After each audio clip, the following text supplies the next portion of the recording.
우리가 살고 있는 시대는 분노의 시대라고 말할 수 있을 정도로 곳곳에 분노가 넘쳐나고 있습니다. 사회에 대하여 분노하는 사람들, 또한 다른 사람들에 대하여 분노하는 사람들, 심지어 자신의 가족과 그리고 자기 자신에 대하여 분노하는 사람들이 많이 있습니다. 뉴스를 보면 분노가 아니라면 일어나지 못하는 많은 끔찍한 일들이 분노 때문에 일어나고 있습니다.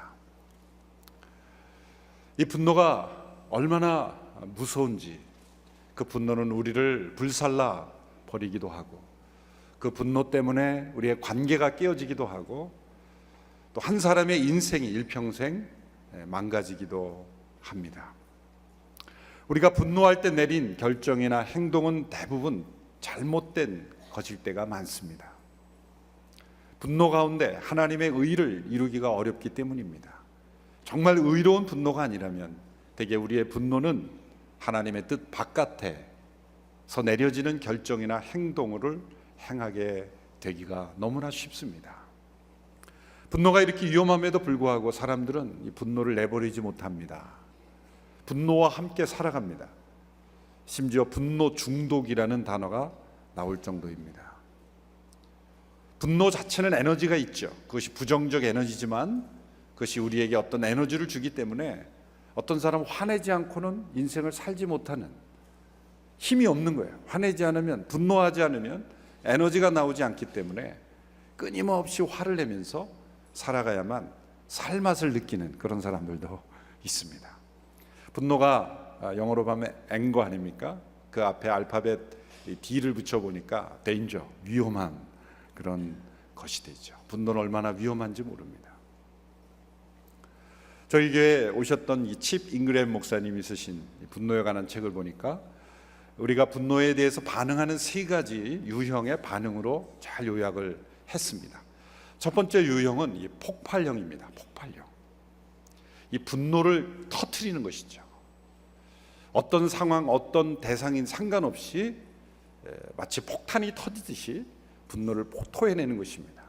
폭탄이 터지면 반드시 사상자가 있게 마련이죠. 이 폭발형으로 분노를 표출하는 사람, 주변에 있는 가족과 관계에 있는 사람들은 모두가 깊은 상처를 겪게 됩니다. 다른 사람들이 어떤 상처를 받든지 상관없이 내 분노를 그저 터뜨리고만 해야만 하는 그러한 유형, 바로 폭발형입니다. 두 번째 유형은 이 억압형입니다. 정반대로 이 분노를 자기가 마치 분노를 안 가지고 있는 것처럼 부정하는 겁니다. 그리고 숨기는 겁니다. 자기가 분노를 표현하면 주변에 있는 모든 사람들이 자신을 싫어할 것이라고 두려워하는 거죠. 다른 사람이 눈치를 보는 것입니다. 자기 안에 분노가 분명히 있음에도 불구하고 없는 것처럼 그것을 가리고 표현하지 않는 것입니다. 그러나 분노를 숨기는 것은 마치 우리 영혼의 독을 먹는 것과 같이 반드시 분노는 우리 안에서 다른 문제를 일으키고 또 다른 방향으로 골마서 터지게 되는 것이죠. 세 번째 유형은 번역을 누수형 이렇게 했지만은 이 분노를 조금씩 흘리는 겁니다. 다른 방법으로. 분노를 분노로 표현하지 않고 조금씩 다른 사람을 비방한다든지 불평한다든지 또 애매하게 다른 사람에게 누명을 씌운다든지 또 보이지 않게 비판한다든지 누수형으로 하는 거예요. 그러니까 분노의 대상에게 직접 그 대상에게 분노를 표현하지 않고 그 사람을 제외하고 그 밖의 모든 사람들에게 자신의 분노를 표현하는 거예요. 주변의 모든 사람들이 막 혼동하기 시작합니다. 지극히 개인적인 의견을 모든 사람의 의견인 것처럼 바꾸어서 말합니다. 부분적인 진실을 가지고 마치 전부인 것처럼 왜곡해서 그 사람을 향해 비방하고 모욕하고 그 사람을 무너뜨리기 위해서 주변 사람들에게 이야기를 퍼뜨리는, 그래서 이 유형을 가리켜 누수형이다 그렇게 번역이 좀 어색합니다만 분노를 흘린다는 거죠.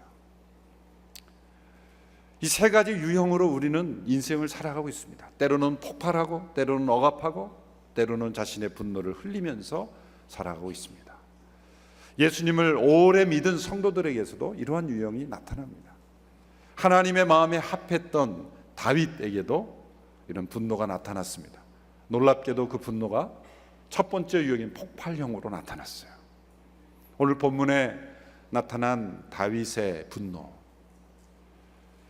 다윗의 분노가 하늘 끝에까지 오를 정도로, 머리끝까지 치밀어 오를 정도로 폭발했습니다. 주체할 수 없는 분노로 그는 복수의 칼을 들고 누군가를 죽이기 위해서 달려가고 있습니다. 다윗답지 않은 모습이요, 우리가 기대했던 다윗의 모습이 아닙니다. 여러분, 이렇게 분노해 보신 적이 있습니까? 순간적인 분노로 인해서 만일 그 분노가 표현됐다면 엄청난 일들이 일어날 그러한 사건을 경험해 본 적이 있습니까? 이 말씀을 준비하면서 돌이켜 보니까 내가 분노가 폭발했던 적이 한두 번이 아니더군요. 이 자리에서 다 고백하면 여러분들이 제 설교를 들을 수가 없습니다. 한 가지만 설명해 드리면, 제가 오래전에 작은 소형차를 타고 이제 분명히 온누리교회 교육자 시절이었습니다. 차를 가는데 버스가 앞으로 들어오는데 얼마나 놀랐는지, 그냥 막 밀고 들어오는 거예요. 그러면 피해서 가면 될 걸, 분노가 치밀어오는 거예요. 나를 무시하는가. 그래서 작은 차를 가고 버스 앞에 가서 막 브레이크를 밟으려고 막 했던 적이 있습니다. 밟진 않았어요. 밟았으면 제가 오늘 여기 못 느꼈어요. 막 그러고 싶은 충동. 운전하면서도 그런 분노가 일어나기도 하고, 때로는 가족들 사이에서도 그런 분노가 폭발하기도 하고, 우리의 직장에서도 그런 분노가 폭발하기도 합니다. 오늘 다윗은 어떠한 상황에서 어떤 모습으로 분노했을까요? 그리고 그것은 하나님의 뜻 가운데 있었을까요? 아니면 불의한 모습이었을까요? 먼저 다윗이 분노하게 된 배경을 한번 살펴보겠습니다. 사무엘이 죽은 후 그는 바란 광야로 다시 내려갔습니다. 더 이상 의지할 대상도 없이 이제는 그를 따르는 600여 명의 사람들과 함께 그는 광야에서 살아야만 했습니다. 광야에서 뭘 먹고 살 수 있을까요? 농사를 지을 수도 없고 농사 지을 땅도 없고 아무것도 없는 버림받은 600여 명의 사람들과 함께 다윗은 어떻게 살아갈 수 있었을까요? 그러나 그들에게도 할 일이 있었습니다. 그들이 할 수 있는 일은 바로 그 당시에 광야를 넘나들며 출몰하던 많은 강도들, 예수님께서도 선한 사마리아인의 비유에서 여리고로 가는 길에 강도 만난 사람에 대해 비유하지 않았습니까? 강도가 많았다는 거예요. 후진 사회일수록 강도가 많죠. 뿐만 아니라 블레셋이나 다른 민족들은 끊임없이 이스라엘 민족들을 침략했습니다. 양을 치는 목자들은 강도들과 이방 민족들에서 늘 당하고만 살 수밖에 없었습니다. 바로 그러한 사람들을 보호해 주기 시작했습니다. 그들은 힘이 있었고 능력이 있었습니다. 잘 싸웠습니다. 그래서 그들은 양을 치는 목자들을 보호해 주기 시작했습니다. 당연히 목자들은 그들에 대한 고마운 마음으로 때가 되면 그들에게 음식을 나누면서 그들을 도왔죠. 다윗과 600명의 사람들은 최소한의 음식만을 가지고 살았을 것입니다. 그런데 때로 이제 양털을 깎는 시기, 양털을 깎는 시기는 목축업자로 말하자면 추수 날과 같은 것이죠. 그때가 되면 조금 더 많은 음식을 자신들을 보호해 주는 이른바 이 자율방범대원들과 같은 사람들이죠. 그런 다윗의 일행들에게 음식을 나누는 것은 지극히 상식적으로 당연한 감사의 표시였던 것입니다. 이 바란 광야에 있었던 이 다윗과 그 일행들이 보호해 주었던 한 부자가 있었습니다. 나발이라고 하는 이름이었습니다. 양과 염소를 3,000마리, 1,000마리씩 거느리고 있는 거부였습니다. 다윗과 그 일행은 그 나발의 양들도 보호해 주었습니다.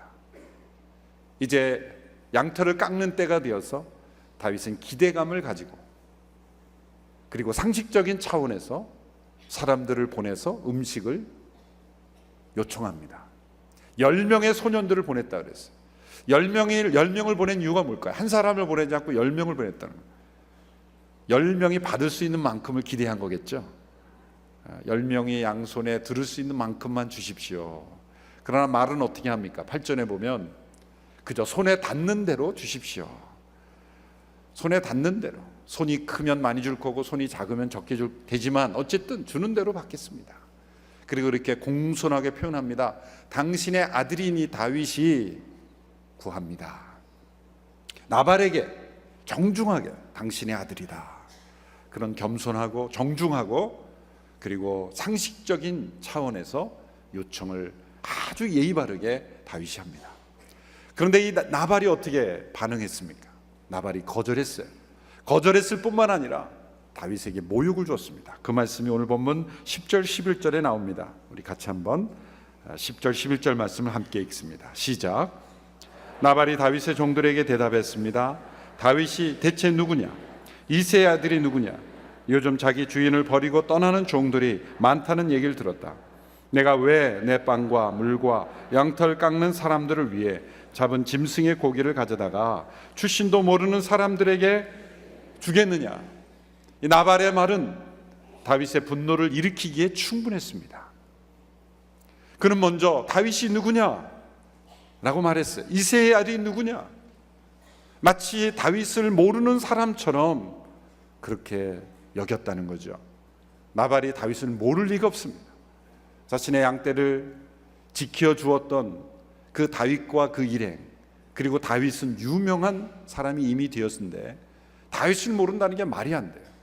이 사람 말이 스스로 거짓말이라는 것을 증명하는 것이 다윗이 누구냐 그래 놓고 이새의 아들이 누구냐 그래. 이새의 아들이라는 걸 알면서 왜 다윗이 누구냐고 물어요. 다윗이 이새의 아들이라는 걸 알 정도면 상당히 많이 아는데 자신의 입으로 모순을 말하고 있잖아요. 이새의 아들이 누구냐? 이새의 아들이 다윗인데. 다윗이 누굽니까? 이새의 아들인데. 얼마나 어리석은 사람입니까? 무엇보다도 이 사람이 배은망덕하지 않습니까?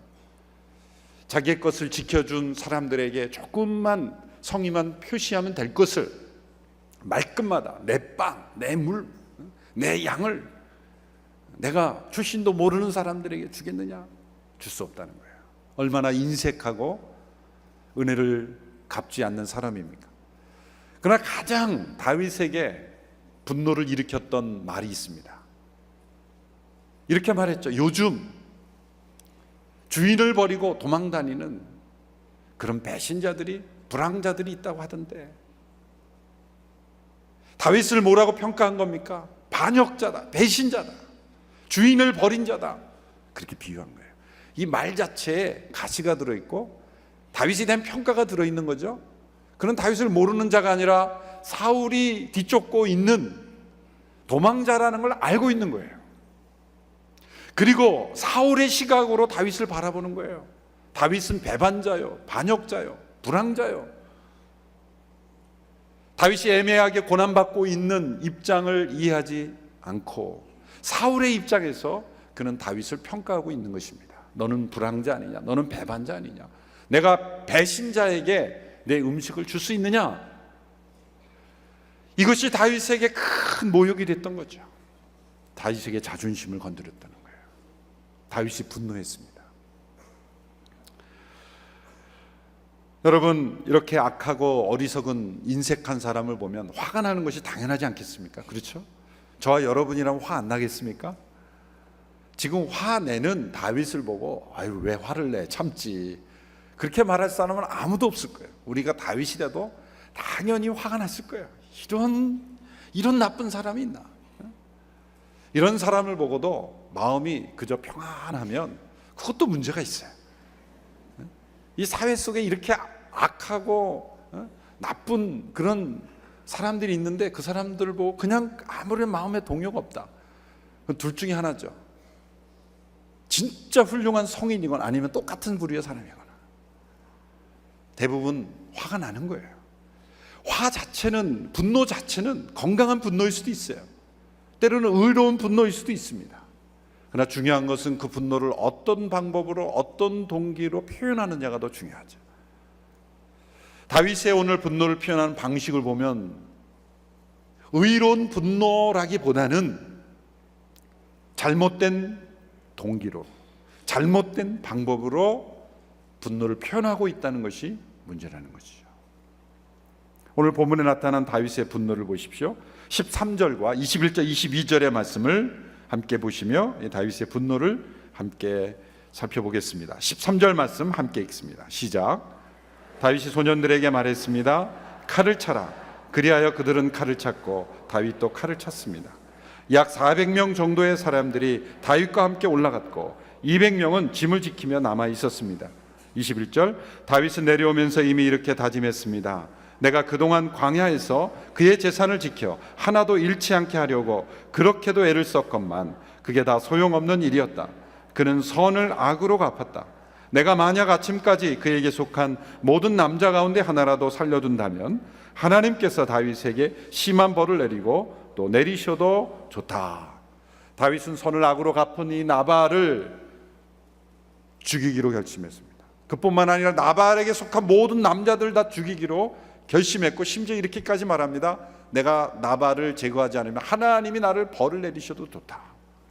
자, 우리는 여기서 다윗이 어떤 영적인 문제가 생겼다는 것을 알 수가 있습니다. 나발이 나쁜 사람, 어리석은 사람, 악한 사람이라는 것은 누구나 다 알 수 있는 일입니다. 그런데 우리가 지난주에 살펴본 사무엘상 24장에 나타난 다윗의 모습을 보면 25장에 나타난 다윗의 분노는 이해하기 어려운 반응인 것입니다. 24장에서 다윗은 어떤 반응을 보였습니까? 자신을 죽이려는 수천 명의 군사들을 동원해서 자신을 죽이려는 사울이 자신의 손에 맡겨진 상황 속에서 다윗은 사울을 제거하지 않았습니다. 그의 옷자락을 제거한 것으로도 마음이 아파했습니다. 원수를 목전에 두고도 그는 용서와 긍휼의 마음으로 대했던 다윗 아닙니까? 이것과 비교해서 나발은 어떻습니까? 나발이 다윗을 죽이려고 했던 적은 없습니다. 죽이려고 자객을 보낸 적도 없습니다. 그저 말했을 뿐입니다. 거절했고 모욕했을 뿐입니다. 그런데 24장에 나타난 다윗의 반응과 25장에 나타난 다윗의 반응은 너무나 대조적인 것이죠. 아니, 그처럼 심한, 그처럼 살인적인 사울의 위협에도 사울에 대하여 그렇게 너그럽게 인내하며 대했던, 온유하게 대했던 다윗이 그 어리석고 악하고 인색한 나발이 한 그 몇 마디의 말에 이렇게 분노하면서 수백 명의 군사들을, 400명의 군사들을 이끌고 가서 모든 남자들을 다 죽이겠다고 그렇게 다짐하고 결심하는 모습을 보면 너무나 상반된 모습이라는 것이 우리에게 의아하게 다가오는 것입니다. 지금까지 놀라운 자제력과 인내력으로 사울에 대하여 대응하던 그 다윗이 그 나발의 말에 이토록 민감하게 분노하는 모습을 보면 우리가 아는 다윗이 아닌 것 같습니다. 여러분, 우리 모두에게도 우리 자신이 아닌 것 같은 모습이 숨어 있어요. 저에게도 여러분이 아는 이재원 목사가 아닌 모습이 숨어 있어요. 너무 깊게 알려고 하지는 마세요. 큰 시험에는 잘 견딘 사람이 작은 시험에는 쉽게 넘어질 수 있다는 거죠. 시험이 객관적으로 볼 때 크고 작으냐의 문제가 아니라 사람마다 자신이 약한 시험이 있다는 거예요. 다윗은 사울과 같이 자신을 죽이려고 했던 그 엄청난 존재 앞에서는 인내하고 골리앗 앞에서는 그가 승리했던 큰 시험을 잘 이겼는데, 어떻게 보면 다른 사람이 볼 때는 아무 시험도 아닌 아주 작은 시험과 같은 그 말 몇 마디에 다윗이 분노했다는 거예요. 폭발했다는 거예요. 이걸 보면 크냐 작으냐의 시험의 문제가 아니라 그것이 어떤 종류냐, 그리고 그 사람이 가진 마음의 문제와 상처와 연결될 때 이 분노가 크게 폭발할 수 있다는 거예요. 분명히 다윗에게 있어서 나발을 통해서 준 상황은 사울을 통해 준 시험과 비교할 수 없을 정도로 마일드한 거예요. 이건 아무것도 아니에요.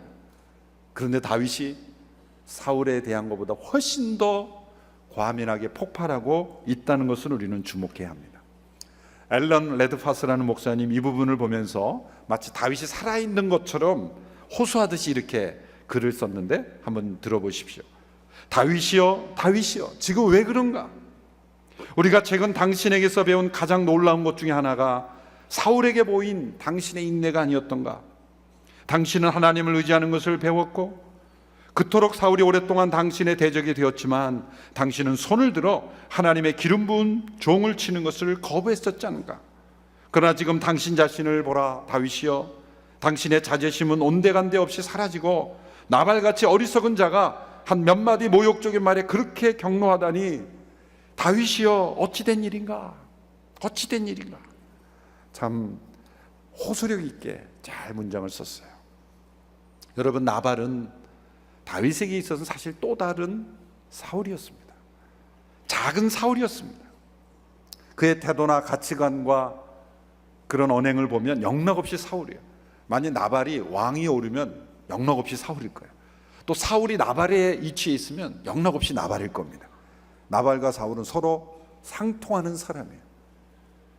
위치와 재산과 권력이 다를 뿐이지 그의 매너와 행동과 사고방식은 똑같은 사울의 길을 겪고 있는 사람이에요. 그런데 큰 사울에게는 이겼는데 작은 사울에 진 거예요. 왜 그랬을까요? 사울에게는 늘 다윗이 긴장하면서 마음을 빗장을 열지 않고 항상 긴장하면서 대비를 했죠. 그런데 나발은 긴장하지 않고 기대를 한 거예요. 여러분, 왜 가정에서 분노가 많이 일어나죠? 다른 사람 만날 때는 긴장하고 이 마음의 빗장을 풀지 않잖아요. 그런데 가족들에게는 기대가 있는 거예요. 마음의 빗장을 풀어놓는 거예요. 그러니까 작은 말에도 다른 사람이 주는 큰 시험은 잘 견디면서도 가족이 하는 한마디 말에는 비수를 맞은 것처럼 피 흘리며 쓰러지는 거예요. 다른 사람이 그렇게 얘기했다라면 아무 말도 아닌데 지금 그런 상황인 거예요. 사울은 늘 긴장하면서 이렇게 대비했죠. 기도하면서 만났죠. 근데 나발은 자기가 한 수고가 있기 때문에 수고에 대한 정당한 대가를 받는다고 생각하고 기대한 거예요. 사울은 죽이려고 했지만 자존심을 상하게 하진 않았어요. 그런데 나발은 죽이려고 하진 않았지만 자존심을 상하게 했어요. 어떤 사람은 자신의 생명보다 자존심을 더 귀중하게 생각하는 사람이 있어요. 100대를 두들겨 패도 상처가 안 되는데 말 한마디로 자존심을 건드리면 몇백 대를 두들겨 맞는 것보다 훨씬 더 상처를 받는 사람들이 있어요. 사람마다 종류가 다른 거예요. 그 레베카 피펫이라는 그 미국의 어느 작가가 이 다윗을 분석하면서 사실 다윗 자신도 모르는 마음에 깊은 상처가 있었을 것이다 분석을 해요. 이게 뭡니까? 어릴 때부터 말재로 자랐죠. 그 아버지 이생한 걸 보면 사무엘이 왔을 때도 끼어지지도 않았잖아요. 사무엘이 왔을 때 그 다윗을 안 부르고 그냥 양을 치게 했죠. 그러니까 둘 중에 하나죠. 이 아버지 이새에게는 아들로 여기지 않았던가, 아니면 아들이 8명이라는 걸 몰랐던가, 둘 중에 하나죠. 그니 얼마나 이 다윗이 마음에 어리니까 말은 못하고 마음에 큰 상처가 됐겠습니까? 자기도 모르게 그런 게 쌓인 거예요. 형들로부터 미움을 받았죠. 전쟁터에 도시락을 싸들고 형을 위문하러 갔더니 너 왜 왔냐고 난리를 치지 않나. 이런 무의식 중에 쌓였던 자존심, 그것이 터진 게 아닌가, 이렇게 또 분석을 하는 분도 있습니다. 더 나아가서 다윗은 사울에 대해서 하나님의 권위를 인정했는데 나발에 대해서 너무 쉽게 생각한 거죠. 내가 도와주는 사람이니까 하나님의 권위를 인정하지 않고 대했다는 거예요. 그리고 심지어 하나님께서도 이 나발 같은 존재에 대해서도 분노하셨을 것이다. 그렇기 때문에 하나님이 나를 차라리 내가 벌하자면 하나님 나를 벌하실 것이다. 그렇게 하나님에 관해서도 오해하게 되었던 것입니다. 중요한 것은 여러분, 분노란 2차적인 감정이라는 거죠. 분노 자체가 문제가 아니라 그 분노는 하나의 경고등과 같은 거예요. 여러분, 자동차에 빨간 그 경고등이 자꾸 나오지 않습니까? 그렇다 그래서 그 등을 계속 바꾼다고 그게 해결이 됩니까? 경고등은 경고등일 뿐이에요. 엔진이 문제가 있는, 타이어에 문제가 있는지 문제는 다른 데 있다는 거예요. 분노 자체는 2차적인 감정이지 분노 그 자체가 문제는 아니에요. 그건 우리에게 중요한 사인이에요. 자, 다윗이 지금 분노했습니다. 왜 분노했습니까? 다윗이 분노한 원인을 정확하게 객관적으로 살펴보면 그는 그 모욕을 받은 것에 자존심이 상한 거예요. 자기가 도와주었던 사람에게 아무것도 받지 못한 배신감을 느낀 거예요. 또 다른 차원에서 보면 자기가 지금 600명을 이끌고 지금 먹고 살아야 되는 거예요. 자신을 바라보고 따라오는 사람이 600명이에요. 그 사람들을 광야에서 어떻게 먹여 살리겠어요? 그 무거운 중압감과 스트레스와 그런 책임감 때문에 자기도 모르는 늘 그런 스트레스 가운데 있었던 거예요. 그런데다가 모욕을 받았죠. 자존심의 상처를 받았죠. 배신감을 얻었죠. 이러한 원인들이 다윗을 하고 폭발하게 했어. 실제 다윗이 행한 행동을 보면 실제 나발이 그에게 준 그러한 공격보다 더 큰 공격이 나발에게 향하고 있는 거예요. 수천 명의 군사를 이끌고 다윗에게 찾아왔던 사울을 참았던 그가 오히려 거꾸로 400명을 이끌고 나발을 죽이러 가고 있잖아요. 복수의 칼을 차고 여기에서 다윗이 문제가 생긴 것입니다. 우리가 분노할 때 내가 일어나고 있는 분노를 객관적으로 그 원인을 찾을 수 없다면 반드시 그 분노로 인해서 망하게 됩니다. 내가 분노할 때 그 사인을 가지고 내가 지금 왜 화를 내고 있는가를 원인을 하나님 앞에서 찾을 수 있다면 그건 회복의 길로 가고 있다는 증거일 것입니다. 내가 지금 스트레스를 받고 있는 건지 아니면 내가 지금 그건 자존심이 상해서 그런 건지 두려워서 그런 건지 정말 피곤해서 그런 건지 자기가 자주 분노하는 폭발하는 그런 원인을 하나님 앞에 가져가 내려놓고 분석을 해야 돼요. 원인을 찾아야 됩니다. 그래야 치료가 되는 거예요. 놀랍게도 성령께서 우리의 마음을 비춰주셔서 내 마음속에 일어나고 있는 분노의 원인을 찾으면 성령님께서 또한 해결해 주실 줄로 믿습니다. 복수의 칼을 찰고 나발에게로 달려가고 있는 그런 다윗 앞에 한 여인이 등장합니다. 이 여인은 나발의 아내 아비가일입니다. 나발의 종 가운데 하나가 이 다윗이 복수하러 달려오고 있다는 소식을 듣고 그 상황을 듣고 아비가일에게 소식을 전한 거죠. 이것이 참 중요해요. 이 나발의 종이 나발에게 가서 소식을 전해야 되는데 왜 그 나발의 아내 아비가일에게 소식을 전했을까요? 이미 이 가정에게는 어떤 시스템이 작동되고 있었던 거예요. 이와 비슷한 상황이 여러 번 일어났을 거라고 충분히 상상할 수 있어요. 일이 일어날 때마다 누구에게 가서 종들이 말해요?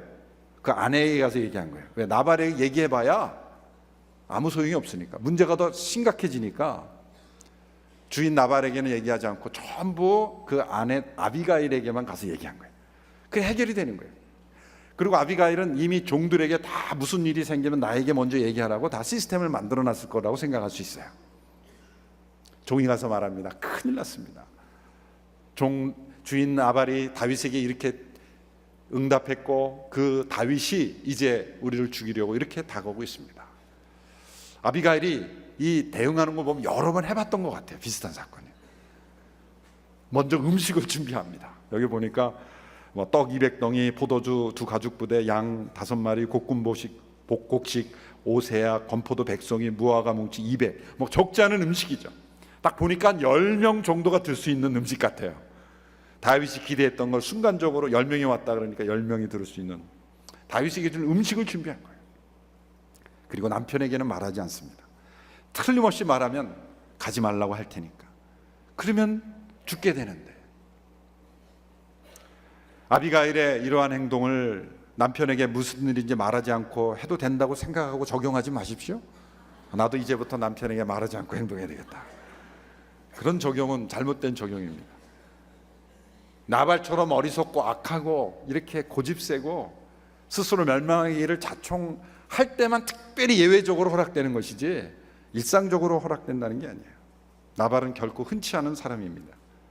그리고 다윗에게 달려가 겸손하게 용서를 구하며 피 흘리지 않기를 간절히 구합니다. 그런데 이 아비가일의 말 속에 예언적인 메시지, 하나님께서 다윗에게 주시는 메시지가 있어요. 여인이 와서 무릎 꿇었기 때문에 다윗이 반해서, 물론 나중에 결혼도 하지만 반해서 그랬다고 보면 안 돼요. 이 속에는 하나님으로부터는 중요한 메시지가 있었기 때문이에요. 이 아비가일의 메시지 속에는 우리가 분노를 어떻게 조절할 것인가, 분노할 수밖에 없는 상황 속에서도 어떻게 하나님의 뜻을 우리가 분별할 수 있을까에 대한 귀한 교훈이 있습니다. 첫째로 아비가일은 메시지는 첫 번째 이겁니다. 어리석고 악한 사람의 말에는 민감하게 반응하지 말고 때로는 무시해도 된다는 거예요. 25절 26절의 말씀을 보십시오. 25절 26절의 말씀 우리 같이 읽습니다. 시작. 내 주께서 악한 사람 나발에게 신경 쓰지 않으시기를 빕니다. 그는 자기 이름과 똑같습니다. 그 이름은 바보라는 뜻이니 어리석음이 항상 그를 따라다닙니다. 하지만 주의 여종인 저는 주께서 보내신 소년들을 보지도 못했습니다. 또 당신의 손으로 직접 복수하지 않도록 막아주셨습니다. 거기까지요? 거기까지 읽겠습니다. 아비가일이 다윗에게 준 첫 번째 조언은 뭐냐면 누가 모욕을 줬는지 한번 생각해 보라는 거예요. 당신을 모욕한 사람은 나발입니다. 이름의 뜻도 바보란 뜻이래요. 그 말을 부인이 남편에 대해서 한 말이 얼마나 가슴이 아팠겠어요. 근데 나발이라는 이름의 뜻이 바보인데 부모가 태어나면서부터 넌 바보야 그러고 나발이라고 짓은라고는 생각하기 어렵죠. 아무리 어리석고 악한 부모랄지라도 너는 지금부터 태어날 때부터 바보야, 알았어? 상상하기 어려워요. 그래서 학자들은 그의 진짜 이름은 따로 있었을 것이다. 아마도 그가 했던 행실을 종합해서 사람들에게 나발이라고 불렸을 것이다. 그래서 성경에 진짜 이름처럼 그렇게 나왔을 것이다라고 얘기할 정도예요. 항상 하는 일이 어리석고 악하기 때문에. 그런데 어떻게 그렇게 큰 부를 거느리게 되냐? 아마 아비가일 때문에 그런 부가 되지 않나 생각해요. 그런데 여기서 말하고 있는 핵심은 뭡니까? 어리석고 악한 사람이 철없이 악하게 내뱉은 말을 마음에 두지 말라는 거예요. 굉장히 중요한 교훈이죠. 나에게 상처를 주고 모욕하는 사람이 어떤 사람인가를 먼저 생각해요. 그 사람이 내가 신뢰하고 받아들일 만한 말을 하는 사람이라면 그건 진짜 상처가 될 말인데, 정말 인생 같지 않게 살아가는 어리석고 악한 사람이 아무 생각 없이 한 말도 잊어버리는 사람이 한 말을 아멘으로 받아들이고 가슴에 품지 말라는 거예요. 우리는 누군가 생각 없이 하는 사람의 말을 그냥 아멘으로 너무 잘 받아들여요. 왜 교회 안에서 상처가 많은지 아십니까? 늘 우리는 아멘으로 받아들이는 습관이 있어요. 하나님의 말씀에만 아멘으로 받아들여야 되는데 다른 사람이 실없이 한 말도 아멘 그러고 받아들이는 상처인 거예요. 우리 한 목사님께서는 유명한 명언이 있습니다. 누군가 나에게 쓸데없고 상처 주는 말을 하면 뭐라고 대답하라고요? No thank you. 받지 말라는 거예요. No thank you. 왜 받아서 자기가 가슴에 품고 아프다 그러냐는 거예요. 그 한 말의 모욕의 출처를 생각해 봐라. 나발이라는 어리석고 악한 사람이 했던 사람이라면 말이라면 개의치 말라는 거예요. 무시하라는 거예요. 못 들은 척 하라는 거예요. 참 중요한 말씀입니다. 때로는 무시해도 좋은 말은 무시하는 게 분노에 들어가지 않는 길입니다. 우리가 들은 많은 말 중에 귀담아 들어야 될 말도 많지만 무시할 말도 많더라고요. 목회를 하다 보면 이 얘기 저 얘기 많잖아요. 정말 귀담아 들을 얘기도 많지만 들어서 해가 되는 말도 많아요. 때로는 못 들은 척합니다. 마치 아무 일도 없었던 것처럼. 왜냐하면 말한 사람도 잊어버리기 때문에. 우리 말한 사람은 다 자기가 무슨 말했는지 잊어버렸는데 혼자 기억하고 그게 상처가 돼요. 어리석고 악한 말을 내뱉고 쉽게 잊어버리는 사람 말은 같이 내어버리시기를 바랍니다. 그게 지금 아비가일이 주는 조언이에요. 두 번째는 더 중요한 겁니다. 그것은 자신의 소명을 확인하고 정체성을 확인하고 미래를 내다보라는 거예요. 28절에 31절인데 아주 중요한 말씀입니다. 제가 한번 쭉 읽어볼 테니까 한번 들어보십시오. 이 종의 무례함을 부디 용서해 주십시오. 여호와께서 반드시 내 주의 집안을 든든히 세워주실 것입니다. 이는 내 주께서 여호와를 위해 싸우셨고 또 사는 동안 그 어떤 악한 일도 하지 않으셨기 때문입니다. 비록 누군가가 당신을 죽이려고 쫓아온다 해도 당신의 생명은 당신 하나님 여호와께서 생명 보자기 안전하게 쌓아주실 것입니다. 하지만 당신의 원수들은 물매로 돈을 던지듯 던져버릴 것입니다. 이제 여호와께서 내 주에게 약속하신 모든 선한 일을 이루셔서 이스라엘을 다스릴 지도자로 삼으실 터인데 지금 내 주께서 이유 없이 피를 흘리시거나 직접 복수를 해 왕이 되실 때 후회하시거나 마음에 거리낄 일을 남겨두시지 마시기 바랍니다. 그리고 여호와께서 당신을 그처럼 선대하시는 날 이 여종을 기억해 주십시오. 중요한 메시지는 뭡니까? 당신은 왕위로 앞으로 살아갈 것이고 하나님의 부르신 종이고 당신의 미래를, 당신의 소명을, 당신의 정체성을 생각하면 나발에게 복수하는 것은 어울리지 않습니다. 당신을 향한 하나님의 부르심을 기억하십시오. 당신의 미래를 생각하십시오. 하나님의 기름 부음 종이라는 것을 잊지 마십시오. 당신의 지금 사사로운 감정에 쓰러지면 당신의 미래에 큰 오점을 남기게 될 것입니다. 지금 아비가일이 걱정하는 건 뭡니까? 지금 자신과 가족들이 죽을 것을 사실은 더 걱정이죠. 그런데 그의 말 속에, 지혜 속에는 자신의 죽을 것을 염려하는 것보다 다윗의 미래를 더 걱정해주고 있다는 거. 얼마나 지혜로운 설득력입니까? 우리 입장만 자꾸 생각해서 살려달라는 게 아니라 지금 당신이 이런 일을 행함으로써 하나님이 당신을 부르신 소명에 얼마나 큰 지장이 있겠습니까? 나중에 후회할 일을 하지 마십시오. 다윗이 아마 정신이 번쩍 났을 거예요. 진짜 났어요. 이 아비가일의 지혜로운 권면을 통해서 하나님의 임재를 다윗이 다시 회복하게 됐다는 거예요. 여러분, 누군가에게 권면할 때 두 가지의 방법이 있어요. 하나는 정죄의 방법, 컨뎀네이션, 정죄하는 거예요. 너는 잘못이야, 너는 잘못됐어. 또 하나는 컨빅션을 시켜주는 거예요. 죄를 깨닫게 함으로 뉘우치게 해주는 거예요. 여러분, 하나님의 임재하심으로 지금 아비가일을 통해 다윗은 하나님의 임재하심을 깨닫게 되었어요. 놀라운 것은 그 아비가일의 권면을 다윗이 들었다는 거예요. 아비가일이 아름다운 여인이었기 때문에 들은 게 아니라 그 언어 속에 하나님의 임재하심이 있었기 때문이에요. 기도하는 여인이었기 때문입니다. 하나님과 동행하는 인생이었기 때문입니다. 아름다운 마음이 있었기 때문입니다.